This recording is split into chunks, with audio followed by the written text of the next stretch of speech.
많이 느끼는 것 중에 하나가 인생은 참으로 연약하다라고 하는 것입니다. 거기에는 잘생긴 사람도 예외가 없고 돈 많은 사람도 권력 있는 사람도 예외가 없습니다. 인간이 얼마나 연약한 존재인지 넘쳐도 문제이고 모자라도 문제입니다. 사랑을 너무 많이 받아서 오냐 오냐 해도 문제가 되고 너무 사랑을 못 받아도 삐뚤어지고 문제가 됩니다. 돈이 너무 많아도 타락하고 너무 적어도 비굴한 인생을 살아갑니다. 어떤 신학자는 인간의 연약함을 피조물다움이다 라고 이렇게 표현을 했습니다. 성경은 인간의 연약함을 질그릇과 같다 그렇게 묘사를 합니다. 여러분, 질그릇이 얼마나 연약합니까? 아차하면 깨지잖아요. 정말 연약하지요. 성경은 인간이 이렇게 허무하게 깨질 수 있는 존재, 순식간에 무너질 수 있는 존재다, 연약한 존재다 라고 말씀합니다. 아차하다가 건강이 깨집니다. 아차하다가 참 중독에 빠집니다. 아차하다가 흉한 죄를 저지릅니다. 그런데 하나님은 우리 인간이 얼마나 연약한 체질을 가진 존재인지를 잘 알고 계십니다. 여기에는 우리 하나님을 믿는, 예수님을 믿는 성도들도 예외가 아닙니다. 똑같이 연약한 존재입니다. 그러나 우리가 감사한 것은 우리의 연약함을 아시는 분이 계시고 우리의 연약함을 도우시는 분이 계시다라고 하는 사실입니다. 오늘 말씀해 보면 성령도 우리 연약함을 도우시나니 이렇게 말씀하고 있습니다. 우리말 성경에는 연약함이라고 하는 그러한 단수적인 표현으로 묘사되었지만 헬라어 원문에 보면 직역하면 연약함들이라고 복수형으로 되어 있는 것을 보게 됩니다. 우리의 연약함은 어느 한 가지가 아니라 여러 가지다라고 하는 것이죠. 우리는 복합적으로 연약함들이 하나만 있는 것이 아니라 여러 가지 연약함들이 우리 안에 가지고 있다라고 하는 것입니다. 연약함이 많은 인생이라는 것이죠. 인간은 육체적으로 연약합니다. 눈에 보이지 않는 작은 그 바이러스, 그 병균 하나 때문에 병원에 신세를 지는 그런 모습도 우리가 보지 않습니까? 정신적으로 얼마나 우리가 연약한 존재입니까? 어떤 사람의 말 한마디, 가시돋친 그 말 한마디 때문에 마음이 무너지고 마음의 상처를 받고 인생이 참 침울해지고 그렇지 않습니까? 조그만 걱정거심들 때문에 잠을 못 자고 잠을 설치고 그러지 않습니까? 그 모습은 한없이 건강해 보이는 참 구척장신처럼 그렇게 세 보이는데 내면적으로 정서적으로 보면은 한없이 겁이 많고 연약한 사람일 때가 많습니다. 한때 세상에서 가장 힘세고 싸움 잘하는 사람으로 유명했던 마이크 타이슨. 그의 그 이야기를, 스토리를 이렇게 들어보니까 그도 어릴 때부터 마음의 두려움이 그렇게 많았다고 합니다.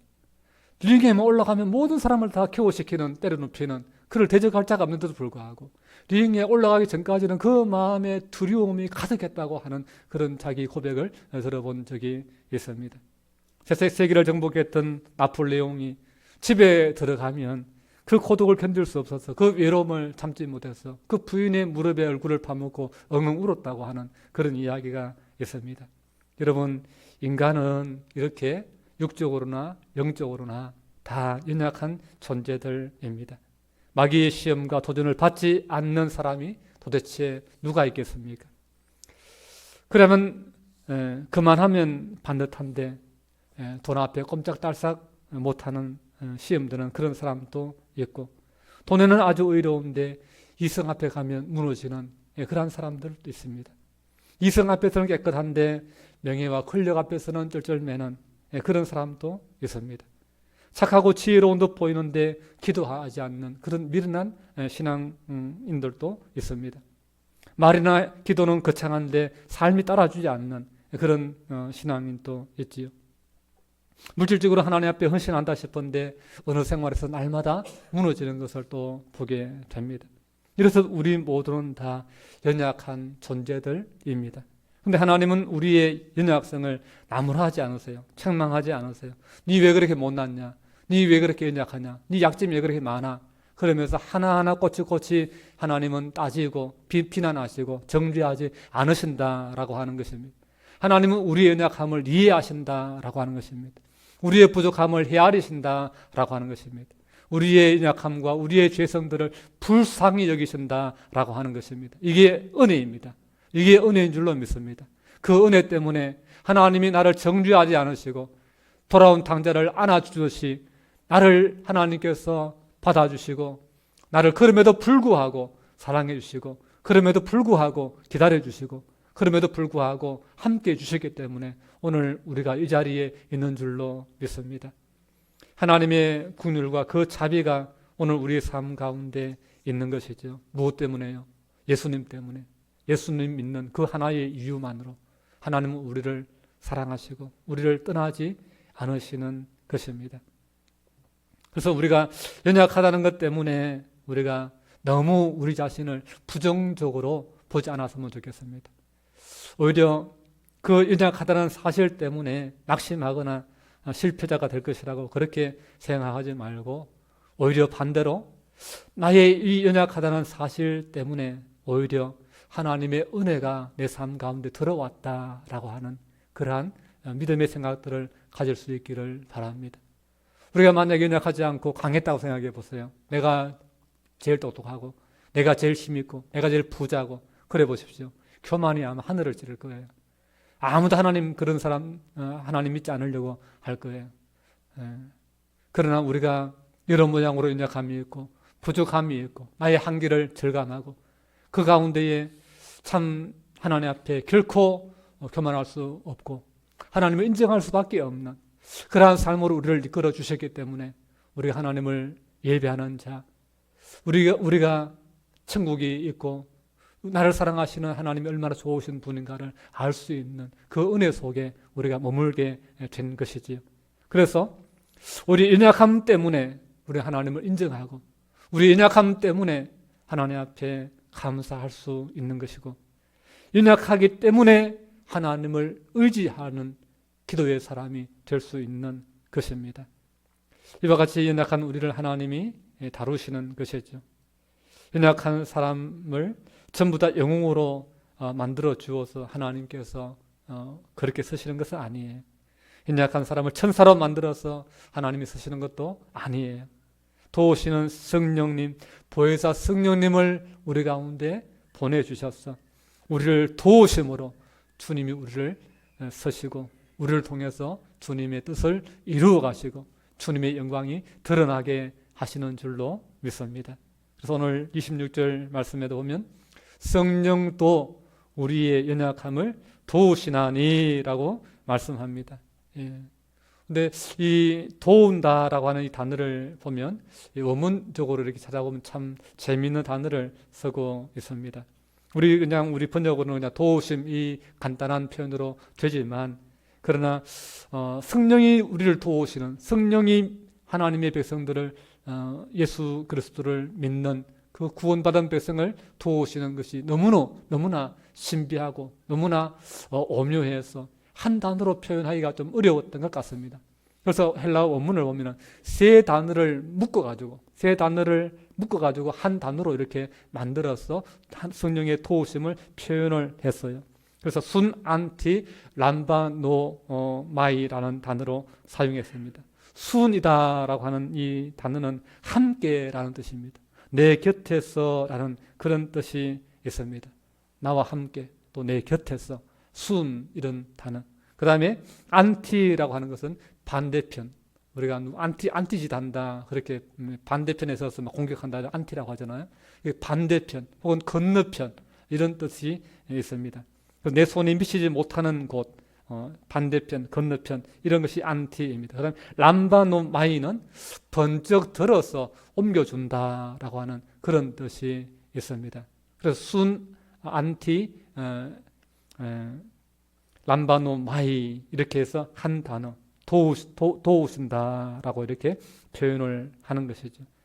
그래서 이걸 다 합쳐서 직역하면은 내 건너편에서 내 손이 닿지 않는 그 반대편에서 나를 향해서 나와 함께 하시면서 나를 번쩍 들어서 내 문제를 옮겨준다. 이게 성령께서 우리를 도와주시는 것이다. 그렇게 표현을 하고 있는 것입니다. 그렇습니다. 성령님은 내가 어찌할 수 없는 문제, 내 힘으로 해결할 수 없는 그 문제 가운데 신비하게 개입하셔서 내 힘으로는, 내 지식으로는, 내 경험으로는, 내 능력으로는 어찌할 수 없는 그 문제를 번쩍 들어서 옮겨서 해결해 주시는 놀라운 그러한 성령님의 그 도우심이 있다라고 하는 것이죠. 우리가 인생을 살아가다가 앞에 정말 큰 바위처럼 우리 인생을 막는 그런 장애물이 있을 수 있지 않습니까? 길을 가는데 앞에 큰 통나무가 쓰러져 가지고 막으면 그걸 내 힘으로 한번 움직여 보려고 해도 움직일 수가 없을 때가 있습니다. 바위가 조금 또 미동도 하지 않습니다. 근데 누군가가 와서 지게차를 들고 와서 그거를 휙 옮기면은 아무런 그런 힘들이지 않고 쉽게 옮겨지는 것을 우리가 보지 않습니까? 성령님이 우리 삶 가운데 개입하시면 내가 해결할 수 없는 문제라 할지라도 하나님의 능력으로, 성령의 권능으로 그 문제를 풀어지게, 꽉 막혔던 것이 그냥 순식간에 녹아져서 훅 빠져나가듯이 그렇게 우리를 도우신다라고 하는 것이죠. 그래서 순 안틸 람바노마이, 성령이 우리를 도우신다, 이 말이 얼마나 귀한지 모릅니다. 여러분, 그래서 우리에게는 누가 함께 계셔야 됩니까? 성령님이 함께 하셔야 해요.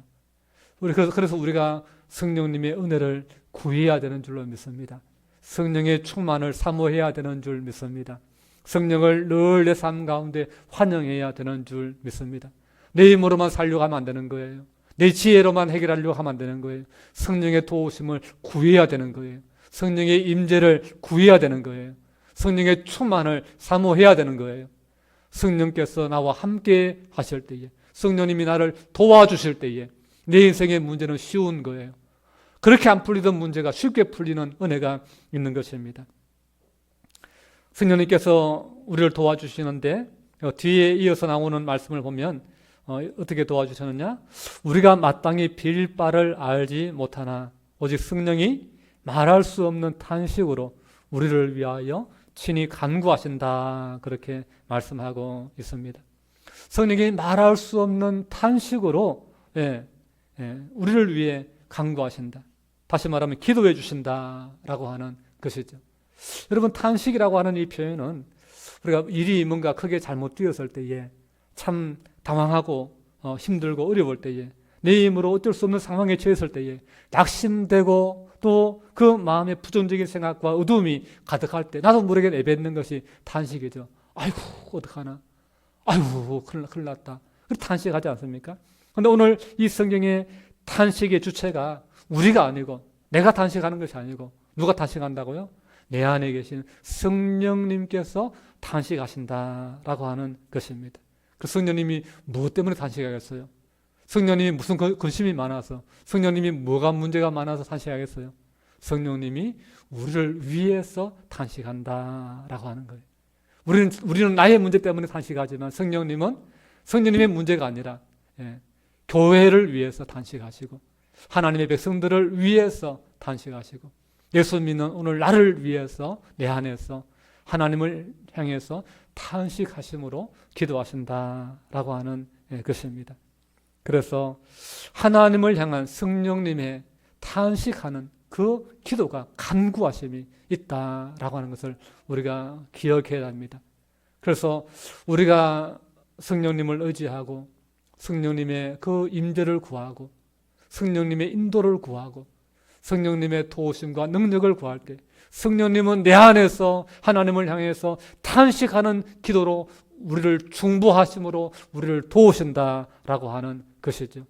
그래서 나는 아무런 자격이 없고 나는 아무런 능력이 없어서 내 기도를 설사 하나님이 안 들어주신다 할지라도 내 안에서 탄식함으로 아버지 하나님을 향해서 기도하는 성령의 기도를 하나님이 살피신다는 거예요. 하나님이 들으신다는 거예요. 그래서 하나님이 그 기도를 들으시고 우리를 도우시는 거예요.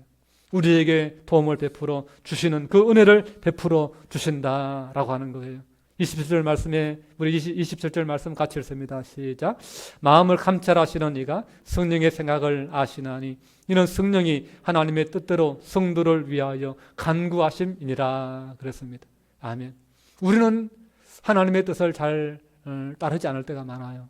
하나님의 뜻을 생각지 않을 때가 많아요.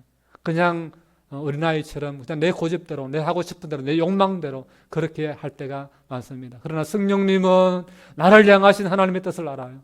성령님은 내가 어떻게 살기를 원하시는지 너무나 잘 아세요.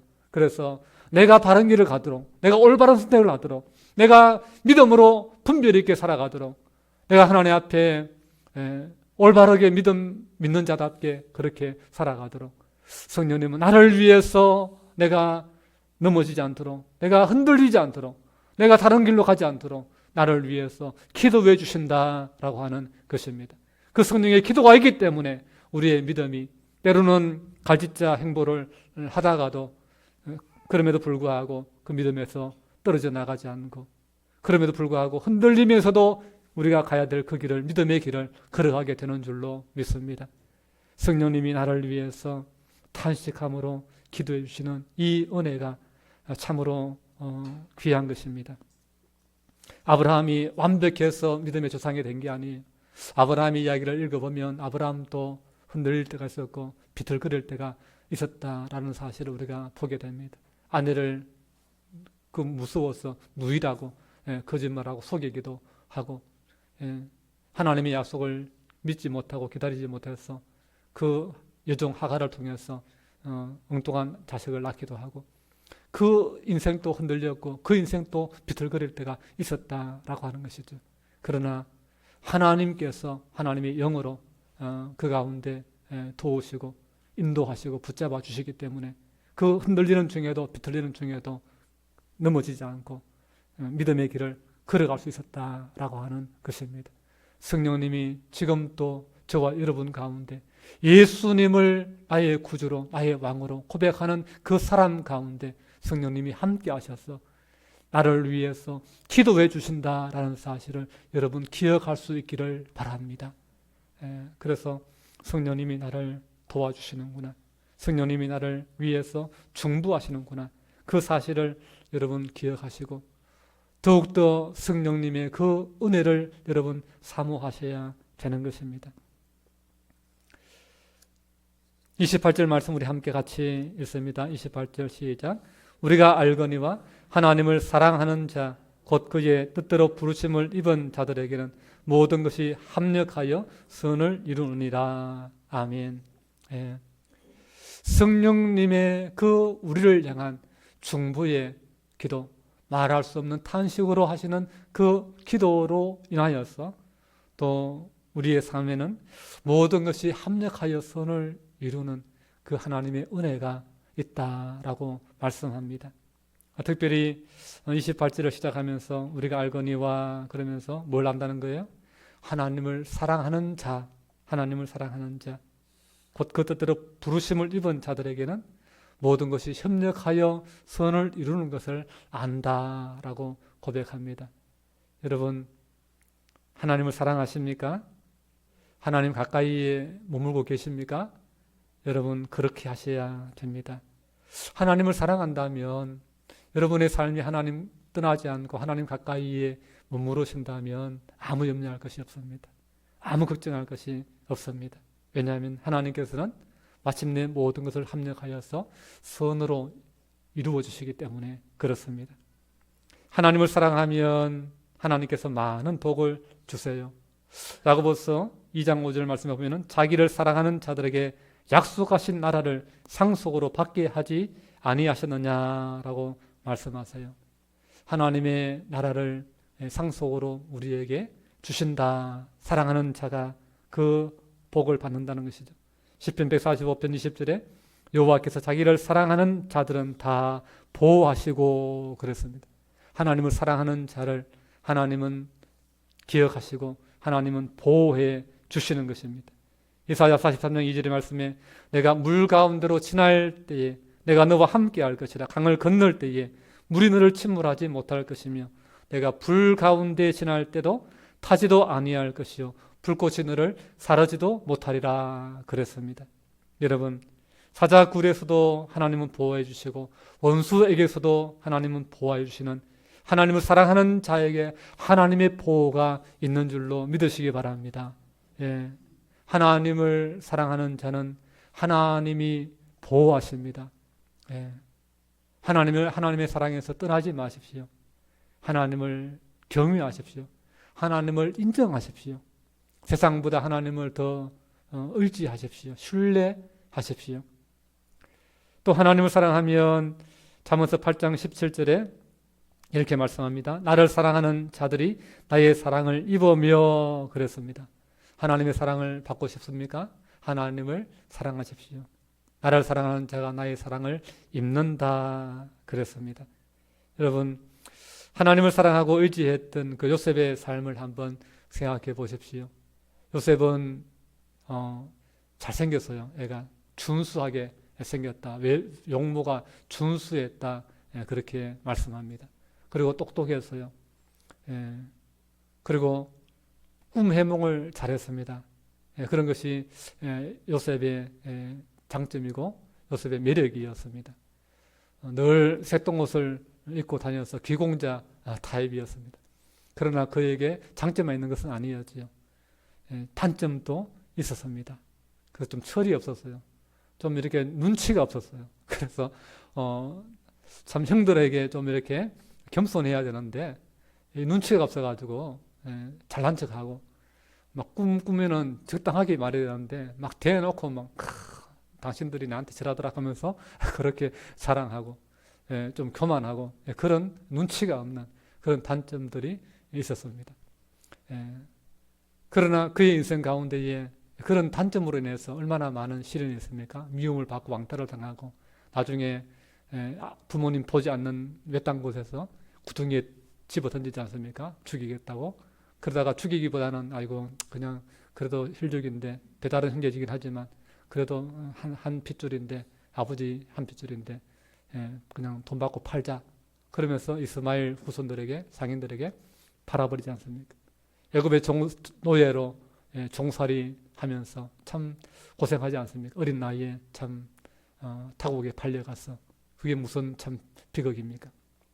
그러나 하나님께서 그에게 주신 그 재능으로 말미암아 누명을 쓰고 감옥에 갔을 때에 꿈을 해몽하는데 그 술 맡은 관원장 그 꿈을 잘 해몽해가지고 그가 바로에게 복직이 되고 그리고 바로의 꿈을 꾸었을 때에 아무도 해몽하지 못할 때에 그 술 맡은 관원장 때문에 요셉이 소개받아가지고 요셉이 그 바로의 꿈을 해몽하고 그래서 나중에 그 애굽에 닥친 7년 동안의 그 흉년의 때에 요셉을 총리로 앉혀서 그 애굽을 구원하도록 그렇게 위대하게 쓰임 받지 않습니까?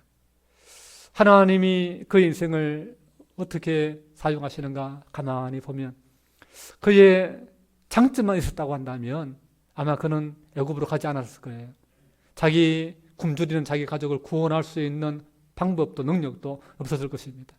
그러나 그의 그 촐랑대는 입술, 그의 그 눈치 없는 그러한 단점, 그런 것들 때문에 결국은 애굽까지 간 거지요. 하나님은 장점만 사용하시는 것이 아니라 단점까지도 하나님은 다 선으로 바꾸셨어. 그 형제들의 그 악한 의도, 그 동생을 그냥 그 집에서 그냥 쫓아내버리고, 우리도 아버지 사랑 좀 받아보자. 그런 형제들의 그 악한 의도까지도 하나님은 그 모든 것들을 선으로 바꾸셔서 합력하여서 결국에는 애굽을 구원할 뿐만 아니라 그 자신의 부모와 형제 그 집안까지 다 구원하고 일으키는 그러한 선한 도구로 사용하시는 것을 보게 됩니다. 요셉이 나중에 그 모든 것들을 참 돌아보면서 하나님 앞에 형제들 앞에 그런 고백을 하지 않습니까? 당신들은 나를 헤아려 하였으나 하나님은 그것을 선으로 바꾸사 오늘과 같이 많은 백성의 생명을 구원하게 하시려 하셨다. 그렇게 고백하지 않습니까? 하나님은 우리 인생의 부족함, 내 주변의 악함까지도 다 하나님은 선으로 바꾸시는 하나님이신 줄 믿습니다. 그렇기 때문에 우리가 너무 원망하지 마시고 절망하지 마시고 어려움 속에도 낙심 속에서 때로는 모함을 당하고 어려움을 당한다 할지라도 하나님은 우리로 하여금 더욱더 하나님 앞에 겸손하게 하시고 하나님만을 믿고 의지하게 하시는 도구로 그것들을 다 바꾸셔서 하나님은 합력하여 선을 이루시는 생명을 구원하고 하나님의 그 영광을 드러내고 하나님의 위대하심을 드러내는 그러한 선으로 바꾸시는 하나님이신 것을 우리가 보는 것이지요. 여러분, 그래서 오늘 이 말씀들을 기억하면서 오늘 우리는 예수님을 잘 믿어야 되겠습니다. 예수님을 잘 믿으셔야 됩니다. 그러면 예수 믿는 우리에게 성령님께서 함께 하셔서 말할 수 없는 탄식으로 우리를 위해서 중보해 주시는, 기도해 주시는 그 은혜가 있습니다.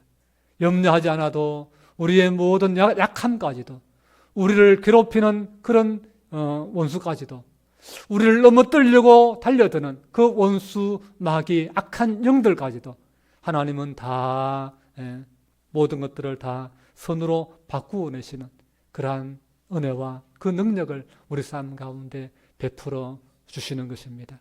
그래서 우리 삶 가운데 하나님의 영광이 드러나게 하시고 우리의 인생이 하나님 앞에 쓰임받는 그런 복된 인생이 되게 하시는 것입니다. 여러분, 예수님을 사랑하십시오. 하나님 아버지를 마음을 다하고 뜻을 다하고 힘을 다해서 사랑하십시오. 그러면 하나님은 우리 삶의 모든 것을 합력하여 선으로 바꾸실 것입니다. 나의 장점과 좋은 부분만이 아닌 나의 약점과 부족함까지도 다 하나님은 선으로 바꾸어서 아름답게 선하게 역사하실 줄로 믿습니다. 그 선하신 하나님을 인생 가운데 경험할 수 있는, 그리고 하나님을 높여드리고 그 하나님의 나라와 영광 위에 쓰임받는 저와 여러분 될 수 있기를 주님의 이름으로 축복합니다. 기도합니다. 좋으신 우리 아버지 하나님, 우리로 하여금 하나님 앞에 다시 한번 성령의 은혜를 구하고 성령의 충만을 구하는 기도의 마음을 회복하여 주시옵소서. 내 속에서 말할 수 없는 탄식으로 기도하시는 성령님의 음성을 듣게 하여 주시옵소서. 성령님께서 내 안에서 내가 기도의 사람이 되도록, 내가 하나님의 말씀을 사랑하는 사람이 되도록, 예수님을 증거하는 그러한 사람이 되도록 성령님이 나를 위해서 기도하고 있다는 사실을 기억하게 도와주시옵소서. 우리가 기도하되 성령의 감동을 따라서 하나님의 뜻대로 기도하는 자가 되게 하여 주시옵소서. 성령님, 내게 기름 부어주시고 기도의 영으로 하나님 역사하여 주시옵소서. 힘들고 어려운 고난 가운데 감당할 수 없는 연약함 가운데 있다 할지라도 성령님의 도우심을 믿으며 기도의 손을 들게 하여 주시옵소서. 성령의 권능을 회복시켜 주시고 예수 그리스도의 복음의 능력을 나타내며 하나님 나라 위에 일하는, 하나님 나라에 귀하게 쓰임받는 남은 인생이 되게 하옵소서. 영광을 하나님 홀로 받으시기를 원하오며 귀하신 예수님 이름으로 기도하옵나이다. 아멘. 우리 찬송가 399장 함께 찬양합니다.